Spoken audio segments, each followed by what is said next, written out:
Before the story really begins, let me ask you for something honest. This channel is still at the very start, and my clear goal right now is to reach the first 1,000 subscribers. If you value stories about professional revenge, quiet intelligence, and moments when underestimated people take control back without shouting, subscribe. It helps this channel grow, and it tells the algorithm that these stories deserve to be seen. Now listen closely, because this is not a story about anger. It is a story about realization. It started in a glass office with a view meant to impress. I stood there holding a folder that represented 16 years of work, while a much younger executive explained why my request for a raise was unrealistic. He spoke calmly, confidently, almost kindly, like someone explaining an obvious rule of life. He talked about efficiency, about budgets, about how companies need speed and flexibility, not expensive legacy roles.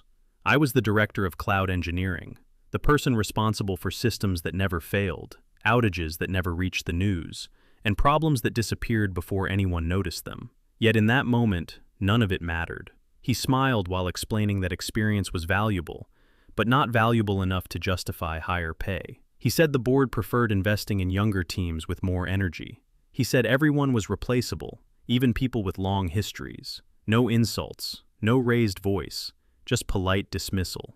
16 years passed through my mind in seconds. Nights spent fixing broken deployments while others slept. Weekends lost to emergency calls. Missed family moments because something critical depended on me. I had believed that if you kept things running, if nothing broke, that was proof of value. But silence had worked against me, because when systems don't fail, people forget who prevents the failure. As he spoke, I looked around the office.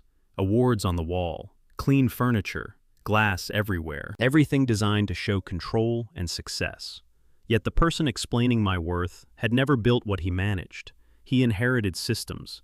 He talked about them in meetings. He presented results created by people he didn't understand. When I calmly mentioned the impact of my work, the savings, the risks avoided, the disasters that never happened, he waved it away. "That's expected," he said. "That's your job." Then he suggested I think about slowing down. Maybe consulting. Maybe something less demanding. Something more appropriate. That was the moment something inside me went quiet. Not broken. Clear. I understood that this conversation was not about money. It was about perception, about age, about the illusion that modern leadership knows how things work just because nothing is currently on fire. I thanked him for his time. I collected my folder. Through the glass walls, I could feel people listening without looking. I walked back to my desk, past rows of younger employees who had no idea what depended on my decisions. And one thought settled firmly in my mind. If I was truly replaceable, then soon everyone would learn what I had been holding together all this time. I sat down at my desk and stared at the screen without seeing it. Notifications kept appearing. Messages asking for reviews. Requests to fix issues that had suddenly become urgent. Calendar reminders for meetings where I usually explained, again and again, why certain shortcuts would eventually break everything. I was still the director of cloud engineering, at least on paper, and nothing in the company functioned without passing through my hands first. That irony was almost funny. Around me, the office moved as usual. Keyboards clicked. Conversations about releases and deadlines floated through the air. To everyone else, it was just another workday. To me, something had already ended. I opened the folder I had carried into the meeting. Inside were reports, diagrams, timelines, proof of what I had built over 16 years. Systems that scaled without drama. Migrations that saved millions quietly.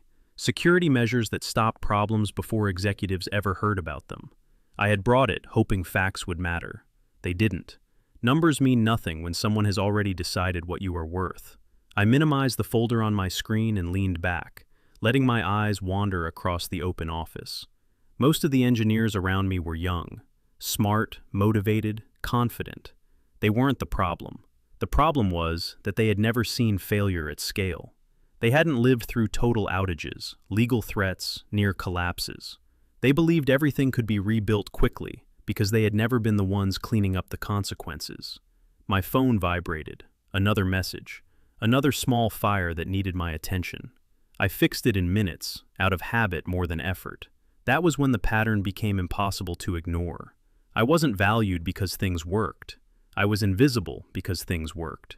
The company measured success by visible progress, not by disasters that never happened. And I had spent years making sure nothing dramatic ever occurred. I opened a drawer and pulled out a small notebook I kept hidden beneath cables and old adapters. It wasn't official, it wasn't labeled. Inside were notes I had written over years, ideas tested at home, solutions built late at night on my own equipment, improvements created out of curiosity, not requests. Some of those ideas had quietly become part of the company's core systems. No contracts, no formal transfers, just trust. Trust that loyalty would protect me. I flipped through the pages slowly. Dates, notes, diagrams. Clear proof of what belonged to me and what I had shared freely. I thought about the conversation in the glass office, about the smile, about the suggestion to step aside, about being told that younger talent was cheaper and faster. That was when I understood something important. I was not facing a temporary disagreement. I was standing at the edge of a long fall that hadn't happened yet, only because I was still holding the rope. I locked my screen and stood up. People glanced at me, then looked away. No one asked questions. No one needed to. I walked to the window and looked out at the city below. I felt calm, clear. The fear I expected never came. Because for the first time, I stopped asking how to prove my value to people who had already decided I didn't have any. Instead, I asked a different question. What would happen if I stopped protecting a system that no longer protected me? That evening, I didn't leave the office right away. I stayed after most of the lights went out, sitting alone while the building slowly emptied. The quiet felt different now. Not comforting, not familiar. It felt like a warning. I logged into my personal laptop, not the company machine, and opened files I hadn't touched in months, projects I had built on weekends, tools I had created to solve problems no one had formally assigned to me. At the time, they were just experiments, ways to stay sharp, ways to enjoy the work again. Over the years, many of those experiments had quietly moved into production. Someone would ask for help. I would share an idea. A simplified version would be implemented, then expanded, then depended on. All without contracts, without discussions, without credit. I had never minded. I thought being useful was enough. That night, I read through commit histories, timestamps, notes written long before the company adopted the solutions. Everything was clear. Everything was documented. I wasn't angry. I was precise. Precision matters when reality finally catches up. I thought about how many times leadership praised innovation while ignoring where it actually came from. How often my name was missing from presentations describing systems I had designed. How often success was treated as a management achievement rather than an engineering one. My phone buzzed with a message from a junior engineer asking if I could quickly review something before tomorrow morning. I almost replied automatically. Then I stopped. Not because I wanted to punish anyone, because I needed to see what happened when the safety net stepped aside. I closed the message without answering. I packed my bag and left the building. At home, the house was quiet. I sat at the kitchen table with a cup of cold coffee and opened my notebook again. Page after page of work created outside office hours. Work that technically didn't belong to the company, even though the company relied on it daily. I realized how careless they had been, how confident, how sure that I would never question the arrangement. Loyalty, once assumed, becomes invisible. I opened my contacts and stopped on a name I had ignored for years. A competitor. Someone who had reached out more than once, always respectfully, always curious about my work. I had never responded. I told myself it would be disloyal, that moving would mean starting over, that stability mattered more than recognition. But stability had already been taken from me. I hadn't noticed because the fall hadn't started yet. I stared at the contact for a long time. 16 years of habits argued against pressing the button. Voices in my head told me to wait, to be patient, to fix things internally. Then another memory surfaced, the smile, the wave of a hand, the suggestion to step aside. I pressed call. When the voice on the other end answered, calm and interested, not rushed or scripted, I felt something shift, not excitement, relief. We spoke briefly, no promises, no numbers, just respect, just curiosity, just a simple agreement to meet and talk. When I ended the call, I didn't feel like I had betrayed anyone. I felt like I had finally stopped betraying myself. And somewhere, deep inside the system I had protected for years, a countdown quietly began. The meeting was set for the next evening. No contracts, no formal offers, just a conversation. I arrived early and chose a table in the corner where no one could overhear us. When he walked in, I recognized the look immediately. Not the look of a recruiter, the look of someone who had built things with his own hands before he ever managed people. He didn't start with small talk. He didn't praise titles. He asked direct questions. What systems did I design? What problems kept me awake at night? What decisions I would reverse if I had full control? For the first time in years, I didn't simplify my answers. I didn't translate complexity into buzzwords. I spoke plainly about scale, risk, and responsibility, about why certain shortcuts always fail later. He listened without interrupting. That alone told me everything I needed to know. He knew exactly who I was, even if my own company pretended not to. He explained how his organization worked. Experience mattered there, not as a slogan, but as a requirement. The people leading critical systems had lived through failure and learned from it. Youth wasn't rejected, but it wasn't worshipped either. Results mattered. Understanding mattered. Then the conversation turned practical. The role was senior. Real authority. Real ownership. Not just managing people, but shaping decisions.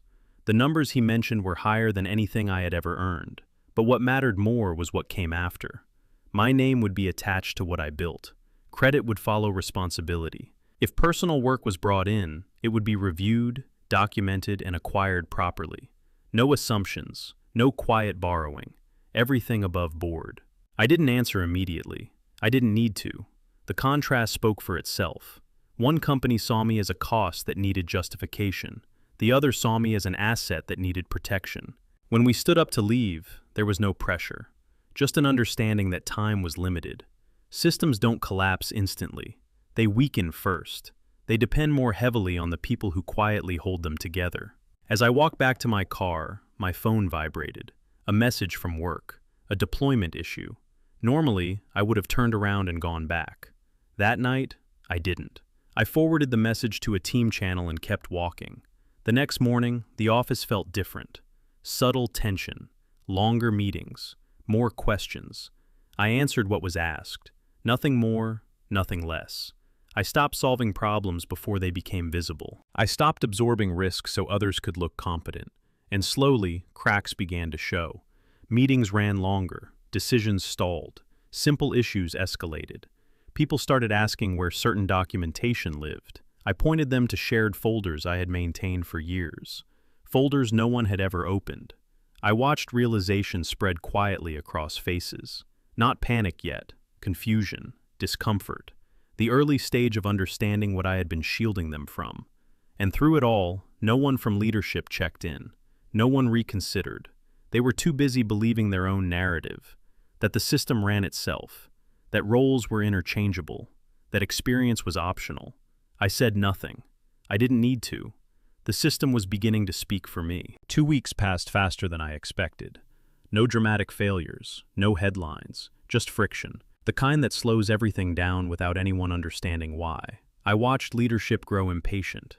Meetings multiplied. Status updates became longer and more frequent. Questions that had never reached them before now demanded attention. I stayed calm and professional. I did exactly what was asked, and nothing beyond it. For years I had filled gaps without being seen. Now I let those gaps remain visible. One afternoon, I was called into another meeting. This time the tone was different, less confident, more curious. They asked about long-term risks, about why timelines were slipping, about why certain systems suddenly required more hands. I answered honestly. I explained that complexity accumulates, that experience shortens decision paths, that when you remove the person who has context, the system doesn't break, it hesitates. They nodded but didn't fully hear it. Hearing would have meant admitting a mistake. A few days later, I submitted my resignation. 2 weeks' notice. Clean. Formal. No emotion. The reaction was immediate. Surprise first, then calculation. Where was I going? When would I be available for transition calls? Could I document everything quickly? I answered politely. I said I would help within reasonable limits. When they learned I was leaving for a competitor, the conversation shifted again. Suddenly there was concern. Suddenly my value was discussed openly. Offers appeared. More money. A new title. Promises of influence. Everything that had been impossible before became available overnight. I listened. I didn't interrupt. And when they finished, I declined. Not because the offer wasn't good, because it arrived too late. Respect offered only under pressure isn't respect. During my final days, people approached me quietly. Engineers, managers, even people who had ignored me for years. They asked how things really worked. They asked what they should watch out for. They asked if I thought the company would be okay. I gave honest answers without drama.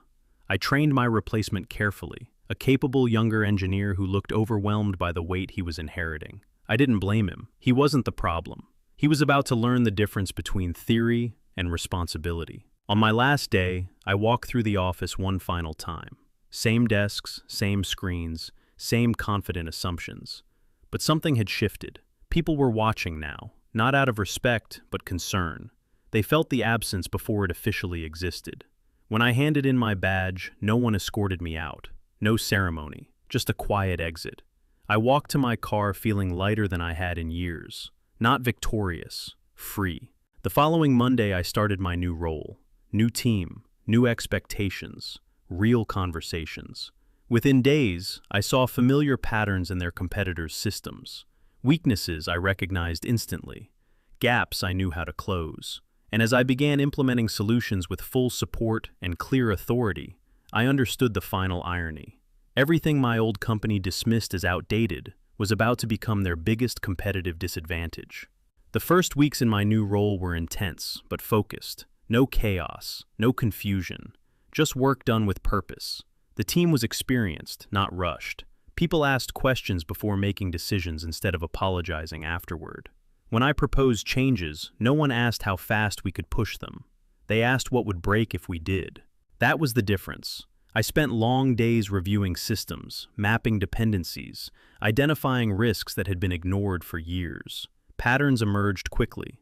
The same shortcuts I had warned against in my previous company. The same blind spots created by rapid growth and shallow oversight. The difference was that now, my warnings carried weight. Decisions were made once, not argued endlessly. Within the first month, we implemented changes that improved stability across the board. Not dramatic, not flashy, just effective. Meanwhile, news from my former company started reaching me through old contacts. Missed deadlines, clients asking uncomfortable questions, engineers struggling with decisions that had always been filtered before reaching leadership. Nothing catastrophic yet, but the tone had changed. Confidence was being replaced by explanations. One evening, I received a message from an executive I used to report to, friendly, casual, asking if I might be open to short-term consulting to help with transition challenges. I didn't respond, not out of spite, out of clarity. Consulting would only delay the lesson they needed to learn. My focus stayed on building. We moved faster because we moved carefully. Systems became easier to maintain. Fewer emergency calls. Fewer late nights. Productivity rose without pressure. The team trusted each other because trust had been earned, not demanded. Then the first real comparison appeared. A client my former company had been courting chose us instead. Quietly. No press release, just a signed contract. The reason was simple. Our platform handled risk better. The same risk patterns my old team struggled to explain. The same logic I had carried for years. When the news reached my former company, the response was immediate. Emergency meetings, reviews, blame shifting. People began looking for documentation that didn't exist. Processes that had lived in my head were suddenly critical. I heard that leadership asked why no one had prepared for this, why systems were so dependent on one person. The irony was almost painful. I had tried to explain that dependence for years. They had laughed it off as resistance to change. At my new office, I stood in front of a whiteboard explaining our next phase. No one checked their phone. No one interrupted. They understood the stakes. When the meeting ended, one of the senior engineers said something simple. "This feels stable." That sentence mattered more than any bonus or title. Stability is invisible until it's gone. And somewhere across the city, people were starting to realize what they had lost the moment they decided I was replaceable. The real breaking point came quietly. No alarms, no dramatic failure, just a public announcement that hit the industry like a cold wave. A major client, one my former company had depended on for years, announced they were switching providers. No accusations, no blame, just a short statement about long-term reliability and strategic alignment. I saw it early in the morning and didn't react at first. Then my phone started vibrating. Messages from former colleagues. Short, anxious questions. Did you hear? Is this real? Do you know what's happening over there? I didn't answer. Not because I enjoyed their panic, but because there was nothing left to explain. The explanation had been ignored when it mattered. By midday, tech news sites were running analyses. Words like instability and loss of institutional knowledge began appearing. Leadership from my former company released statements about confidence and future plans, the same tone they used when they laughed off my concerns. Internally, things were unraveling faster. Emergency reviews, sudden policy changes, consultants brought in who asked basic questions no one could answer. I heard that teams were working nights trying to reverse decisions they didn't fully understand. Decisions I had once blocked quietly. My name came up in meetings, not officially, in side conversations, in the way people say a name when they wish time could move backward. That afternoon, I received a call from an unfamiliar number. I let it go to voicemail. The message was careful, professional, an invitation to talk, a suggestion that misunderstandings might be resolved, that maybe there was room for collaboration. I deleted it. Collaboration requires trust. Trust had already been spent. At my current company, the atmosphere was focused but calm. The same announcement that caused chaos elsewhere barely registered here. We had planned for this shift months ago. Our systems absorbed the new load without stress, no overtime, no emergency calls, just a quiet expansion. That night, I stayed late, not because something was broken, but because I wanted to refine documentation, to make sure no single person ever carried silent risk again. I thought about the younger engineers at my former company, about the ones who would now carry blame for decisions they didn't make. That thought bothered me more than any executive apology ever could. The next morning, the stock price of my former company dropped sharply. Analysts cited uncertainty and leadership concerns. A week later, layoffs were announced. Senior roles first, experience labeled as excess cost. The same logic that had started all of this. I felt no satisfaction, only confirmation. Systems don't punish arrogance immediately. They wait. And when the bill arrives, it's never delivered to the people who laughed. It lands on everyone else. A few weeks after the layoffs, the tone of the messages changed. At first they were distant and formal, then careful and polite, and finally honest in a way people become honest only when options are gone. Former managers asked if I could review documents. Former executives asked if I could share insight. Someone from legal asked whether I still had copies of old designs. I replied to none of it, not because I wanted revenge, but because involvement would only blur responsibility.